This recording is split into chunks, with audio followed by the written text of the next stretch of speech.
Because of China's geographic and cultural position, you can imagine that it had big influences on the societies that were closest to it in this period. Today, we're going to talk about two of those places and how they developed both with China's influence and without China's influence: Korea and Japan. In the years before 1200, the Korean peninsula had been unified under the Xia dynasty, which took the three previously independent kingdoms and put them under their control. During this time, trade and other interactions with China and Central Asia were occurring. For example, Buddhism spread into Korea and influenced the ruling family, although they still maintained some shamanist and animist beliefs and practices. While Korea was never conquered by the Chinese and formally controlled by them, the tributary relationship that developed and the land border that they shared resulted in a significant amount of cultural and political sharing. As influence from China increased, Confucian rituals, relationships, and the examination system were adopted. Chinese cultural artifacts became very valued in Korea, and the Chinese script was adapted in order to write the Korean language.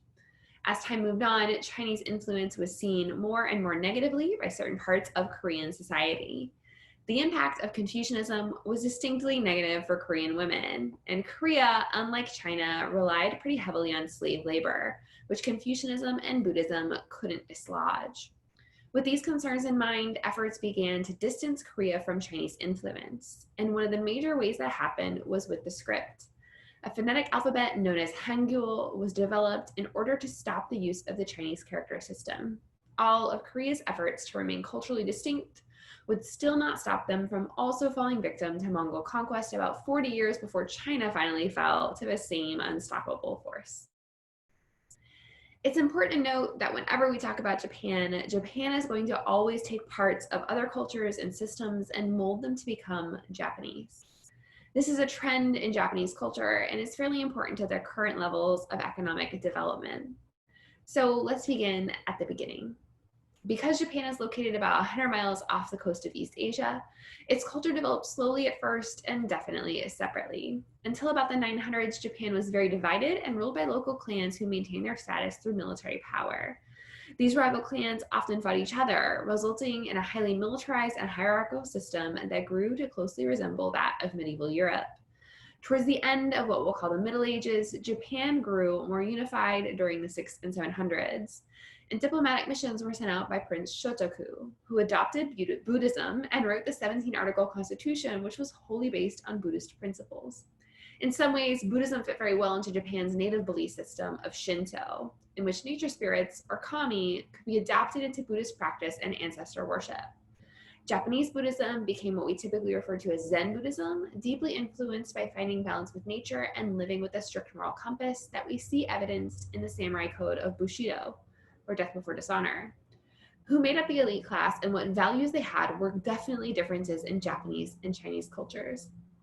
In terms of influence from China, much of it came from the Kintoshi missions started with Shotoku and continued on for more than 200 years. Like the Koreans, Japanese diplomats brought back Chinese script, elements of Confucianism, and artistic trends.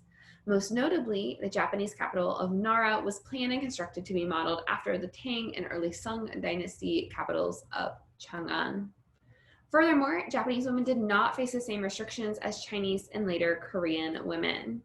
Japanese women were poets, authors, artists, intellectuals, and they didn't face the same restrictions of body or remarriage as Chinese and Korean women. In fact, one of the first known novels in the whole world, The Tale of Genji, was a book about palace intrigue, was written by a Japanese woman, Lady Murasaki. All of this cultural borrowing wouldn't have been possible without the backdrop of trade and exchange that permeated East Asia in this period. The context is integral to the history we study. China's amazing developments increased their status and ability to influence and later influence neighboring areas to adopt Chinese practices, either willingly or unwillingly.